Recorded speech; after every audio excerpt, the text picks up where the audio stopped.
ವೀಕ್ಷಕರೇ ನಮಸ್ಕಾರ. ನಾನು ನಿಮ್ಮ ಅರ್ಪಿತಾ ಬಸವರಾಜ್. ನಾನಿವತ್ತು ತುಂಬ ಸಿಂಪಲ್ಲಾಗಿ ಮತ್ತು ತುಂಬ ರುಚಿಕರವಾಗಿ ಚಿಕನ್ ಗ್ರೇವಿನ ಯಾವ ರೀತಿ ಮಾಡೋದು ಅಂತ ತೋರಿಸ್ತಿದ್ದೀನಿ. ವಿಡಿಯೋ ಶುರು ಮಾಡೋದಕ್ಕಿಂತ ಮುಂಚೆ ಇನ್ನೂ ಯಾರು ನಮ್ಮ ಚಾನಲ್ಗೆ ಸಬ್ಸ್ಕ್ರೈಬ್ ಆಗಿಲ್ಲ, ಪ್ಲೀಸ್ ಸಬ್ಸ್ಕ್ರೈಬ್ ಆಗಿ ಮತ್ತು ಈ ವಿಡಿಯೋ ಇಷ್ಟ ಆದಲ್ಲಿ ಲೈಕ್ ಮಾಡಿ ಮತ್ತು ಕಮೆಂಟ್ ಮಾಡಿ. ಇವಾಗ ನಾನು ಮೊದಲಿಗೆ ಒಂದು ಬಾಣಲಿಗೆ 2 ಟೇಬಲ್ ಸ್ಪೂನಷ್ಟು ಎಣ್ಣೆ ಬಿಸಿ ಮಾಡೋಕ್ಕಿಟ್ಟಿದ್ದೀನಿ. ಎಣ್ಣೆ ಬಿಸಿ ಆದಮೇಲೆ 2 ಮೀಡಿಯಮ್ ಸೈಜ್ ಈರುಳ್ಳಿನ ಕಟ್ ಮಾಡಿಟ್ಕೊಂಡಿದ್ದೆ, ಅದನ್ನು ಫ್ರೈ ಮಾಡ್ಕೋಬೇಕು. ನೋಡಿ ಫ್ರೆಂಡ್ಸ್, ಇದು ನಾನು ಮಸಾಲೆಗೆ ಹುರ್ಕೋತಾ ಇರೋದು. ಇದೆಲ್ಲನೂ ರುಬ್ಕೊಳ್ಳೋದಕ್ಕೆ ಎಣ್ಣೆಲಿ ಫ್ರೈ ಮಾಡಿಕೊಂಡು ರುಬ್ಕೊಂಡ್ರೆ ತುಂಬ ಟೇಸ್ಟಿಯಾಗಿ ಬರುತ್ತೆ ಗ್ರೇವಿ ಅನ್ನೋ ಕಾರಣಕ್ಕೆ. ಈರುಳ್ಳಿ ಸ್ವಲ್ಪ ಫ್ರೈ ಆದಮೇಲೆ ಒಂದು 3ರಿಂದ 4 ಹಸಿಮೆಣಸಿಕಾಯಿ ಮತ್ತು ಒಂದು ಮೀಡಿಯಮ್ ಸೈಜ್ ಟೊಮೊಟೊನ ಹಾಕ್ಕೊಂಡು ನೀಟಾಗಿ ಫ್ರೈ ಮಾಡ್ಕೋಬೇಕು.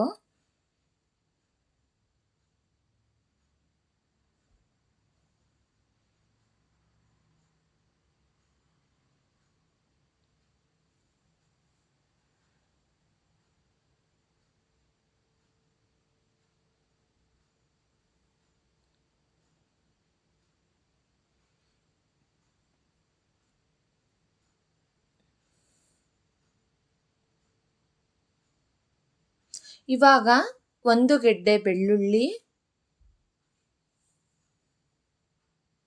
ಮತ್ತು 1 ಇಂಚಷ್ಟು ಶುಂಠಿನ ಹಾಕ್ಕೊಂಡು ಅದನ್ನು ನೀಟಾಗಿ ಅದ್ರ ಜೊತೆನೆ ಫ್ರೈ ಮಾಡ್ಕೋತಾ ಇದ್ದೀನಿ ನಾನು.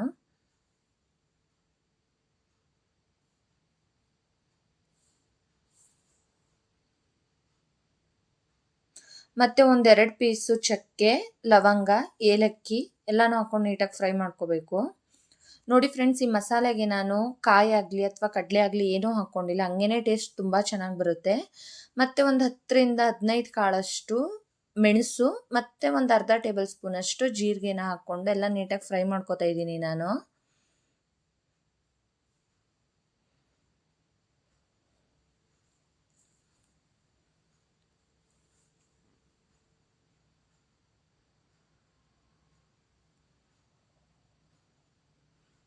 ಇದಾಗಿದೆ. ಇವಾಗ ಇದನ್ನು ನಾನು ಒಂದು ಮಿಕ್ಸರ್ ಜಾರ್ಗೆ ಹಾಕ್ಕೊಂಡಿದ್ದೀನಿ. ಇದಕ್ಕೆ 1 ಹಿಡಿಯಷ್ಟು ಕೊತ್ತಂಬರಿ ಸೊಪ್ಪನ್ನ ಹಾಕ್ಕೊಂಡು ನಂತರ ಒಂದು ಸ್ವಲ್ಪ ನೀರನ್ನ ಸೇರಿಸ್ಕೊಂಡು ಸಣ್ಣದಾಗಿ ರುಬ್ಕೋಬೇಕು. ನೋಡಿ, ನಾನು ಸಣ್ಣದಾಗಿ ರುಬ್ಕೊಂಡಿದ್ದೀನಿ. ಇವಾಗ ಒಂದು ಪಾತ್ರೆಗೆ ಒಂದು 4ರಿಂದ 5 ಟೇಬಲ್ ಸ್ಪೂನಷ್ಟು ಎಣ್ಣೆ ಬಿಸಿ ಮಾಡೋಕ್ಕಿಟ್ಟು, ಎಣ್ಣೆ ಬಿಸಿ ಆದಮೇಲೆ 1 ಈರುಳ್ಳಿನ ಕಟ್ ಮಾಡಿ ಇಟ್ಕೊಂಡಿದ್ದೆ, ಅದನ್ನು ಹಾಕ್ಕೊಂಡು ಅದು ಸ್ವಲ್ಪ ಸಾಫ್ಟ್ ಆಗೋವರೆಗೆ ಫ್ರೈ ಮಾಡ್ಕೋಬೇಕು. ನಂತರ ನಾನು ತೊಳೆದಿಟ್ಟಿರೋ ಚಿಕನ್ನ ಸೇರಿಸ್ಕೊತಾ ಇದ್ದೀನಿ. ಅದಕ್ಕೆ ನಾನಿಲ್ಲಿ 1/2 kg ಚಿಕನ್ನ ತೊಗೊಂಡಿದ್ದೀನಿ. ನಂತರ ಒಂದು ಅರ್ಧ ಟೇಬಲ್ ಸ್ಪೂನಷ್ಟು ಅರಿಶಿಣ ಮತ್ತು 1 ಟೇಬಲ್ ಸ್ಪೂನಷ್ಟು ಅಚ್ಚ ಖಾರದ ಪುಡಿ ಮತ್ತು 1-2 ಟೇಬಲ್ ಸ್ಪೂನಷ್ಟು ಧನಿಯಾ ಪುಡಿನ ಹಾಕ್ಕೊಂಡು ಮಿಕ್ಸ್ ಮಾಡಿದ ತಕ್ಷಣವೇ ರುಬ್ಬಿಟ್ಟಿರೋ ಮಸಾಲೆನ ಸೇರಿಸ್ಕೊತಾ ಇದ್ದೀನಿ ನಾನಿವಾಗ.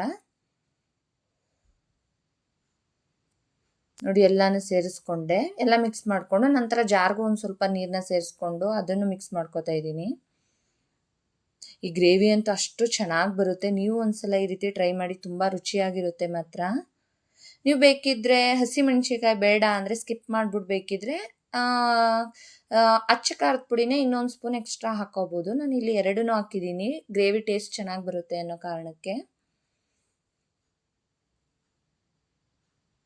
ನಿಮಗೆ ಯಾವ ಕನ್ಸಿಸ್ಟೆನ್ಸಿಗೆ ಬೇಕೋ ಆ ಕನ್ಸಿಸ್ಟೆನ್ಸಿಗೆ ಮಾಡಿಕೊಂಡ್ರೆ ಚೆನ್ನಾಗಿರುತ್ತೆ ಇದು. ನಾನು ಇಲ್ಲೊಂದು ಸ್ವಲ್ಪ ರೈಸಿಗೆ ಮಾಡ್ಕೊಂಡಿರೋದ್ರಿಂದ ಒಂದು ಸ್ವಲ್ಪ ತೆಳು ಮಾಡ್ಕೊಂಡಿದ್ದೀನಿ. ನಂತರ ಅದು ಕುದಿ ಬಂದ ಮೇಲೆ ರುಚಿಗೆ ತಕ್ಕಷ್ಟು ಉಪ್ಪನ್ನು ಹಾಕ್ಕೊಂಡೆ. ನೋಡಿ, ಸೂಪರಾಗಿ ಬಂದಿದೆ ಮಾತ್ರ ಇದು ಗ್ರೇವಿ ಅಂತೂ. ಅಷ್ಟು ಚೆನ್ನಾಗಿತ್ತು ಮತ್ತು ಅಷ್ಟು ರುಚಿಯಾಗಿತ್ತು.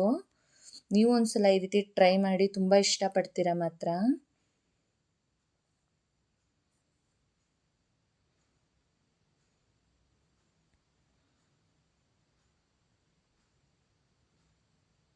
ನೋಡ್ತಿರ್ಬೋದು ನೀವು ಎಷ್ಟು ಚೆನ್ನಾಗಿ ಬಂದಿದೆ ಮಾತ್ರ ಇದು. ಇದು ರೆಡಿ ಆಗಿದೆ ಇವಾಗ.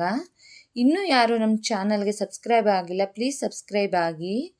ಈ ವಿಡಿಯೋ ಇಷ್ಟ ಆದಲ್ಲಿ ಲೈಕ್ ಮಾಡಿ ಮತ್ತು ಕಮೆಂಟ್ ಮಾಡಿ.